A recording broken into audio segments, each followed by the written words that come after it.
How to fix if all apps keep stopping in Android phone. Hi everyone, it's Sophia. It's your sister today. Without any delay, let's jump right in. First, open Google Play Store and then click on your profile located on top right corner of your screen.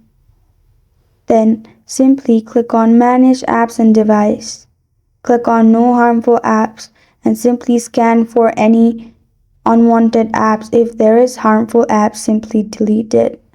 You can also select Update All and update all the apps. If this does not solve your problem, simply go to Settings, go to Search bar on top right corner of your screen and search Apps.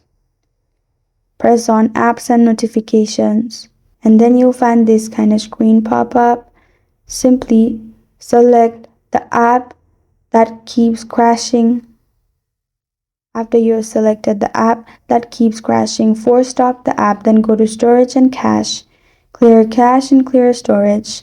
After that, simply restart your device and you're good to go. This is how to fix if all app keeps stopping in Android phone.